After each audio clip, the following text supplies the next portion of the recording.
Nakakalungkot naman. Anong nangyayari kay Senator Amy Marcos? At bakit natawa si Yusek Claire Castro nang tanungin siya ng media patungkol kay Senator Amy? Ma'am, do you consider or does the administration consider Amy Marcos a loss from the Alianza? You consider? Wala po ako masabi. Pero ito ang malaking tanong. Paano kung ito pala ay isang napakalaking palabas lang? Kumusta na? Pero kaibigan ko talaga siya, mahal ko si Sara, mahal ko rin si Bongbong.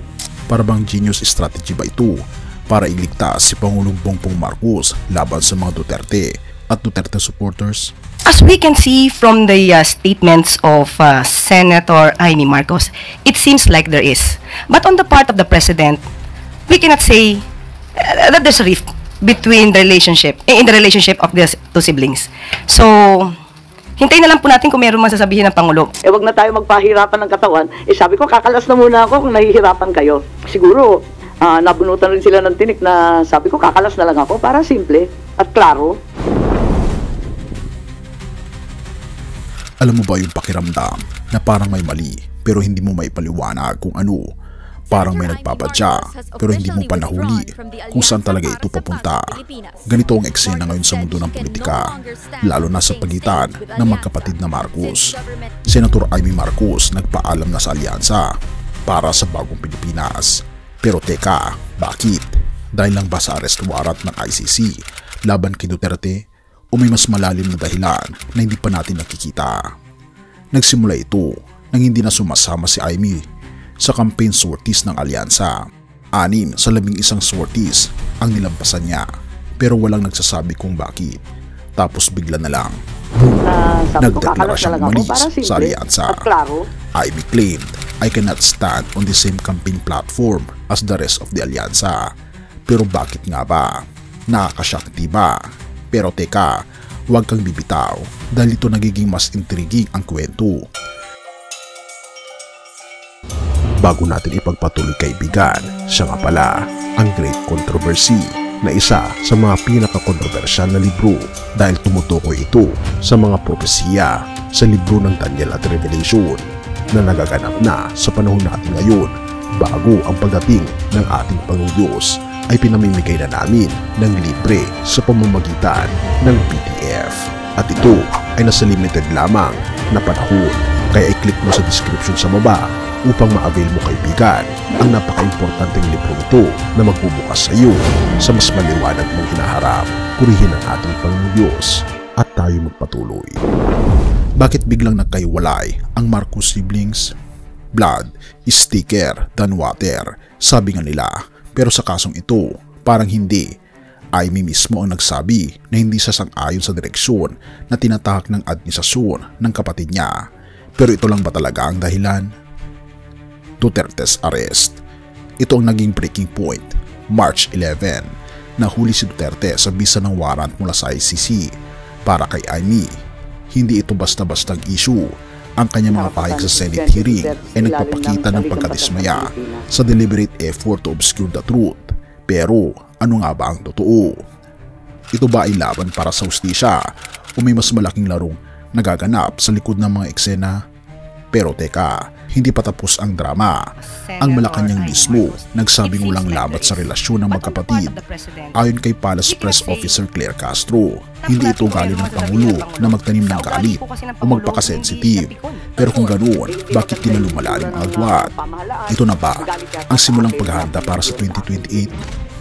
Genius move ba ito ni Amy para iligtas si Pangulong Bongbong Marcos? Kung isipin, parang nagkakaroon ng double play si Amy. On the surface, tila lumalayo siya sa alyansa. Pero sa mas malalim na usapan, maaring ito ay isang calculated move para protektahan si Pangulong Bongbong Marcos sa galit ng Duterte supporters. Bakit?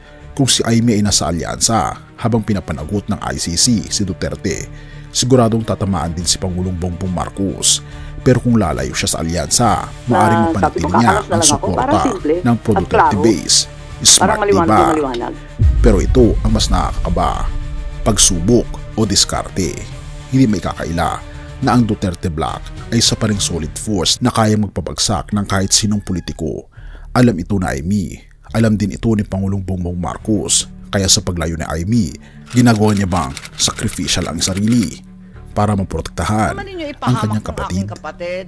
Ang ganitong galawan ay hindi basta-basta, calculated move, tactical genius o simpleng survival strategy para sa pamilyang Marcos.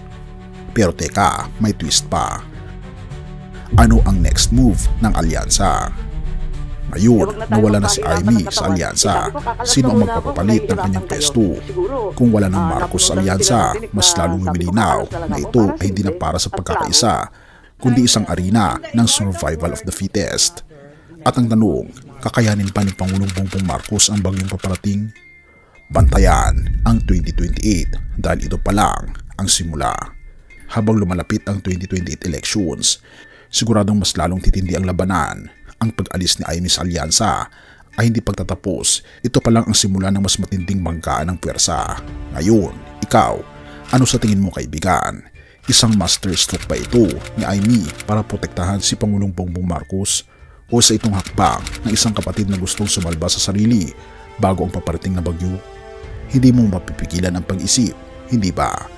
At habang naguguluhan ka kaibigan, ang laro sa politika ay patuloy na umiikot at nagiging mas mapanganib. Have mercy, O God. Marcos 8 verse 35. Sapagkat ang lahat ng nagtatangkang iligtas ang kanilang buhay ay mawawala ito. Ngunit ang sinumang mag-alay ng kanyang buhay alang-alang sa akin at sa ebanghelyo ay maliligtas ito.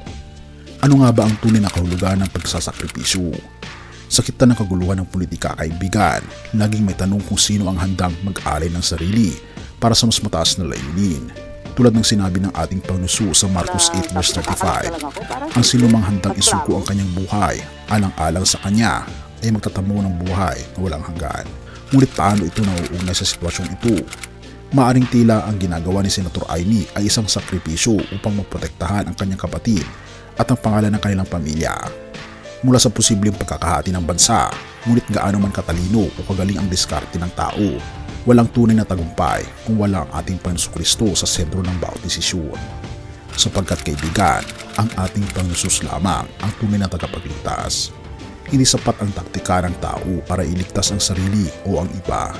Sa bandang huli, ang tunay na tagumpay ay ang pagsunod natin sa ating Panginoon Kristo, kahit na ito'y mahirap o puno ng sakripisyo.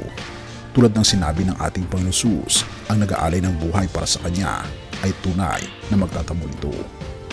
Pagninilay, ginagawa ba natin ang ating mga desisyon na nakasentro sa ating Panginoon o iniisip lang natin ang kapakinabangan natin sa mundo?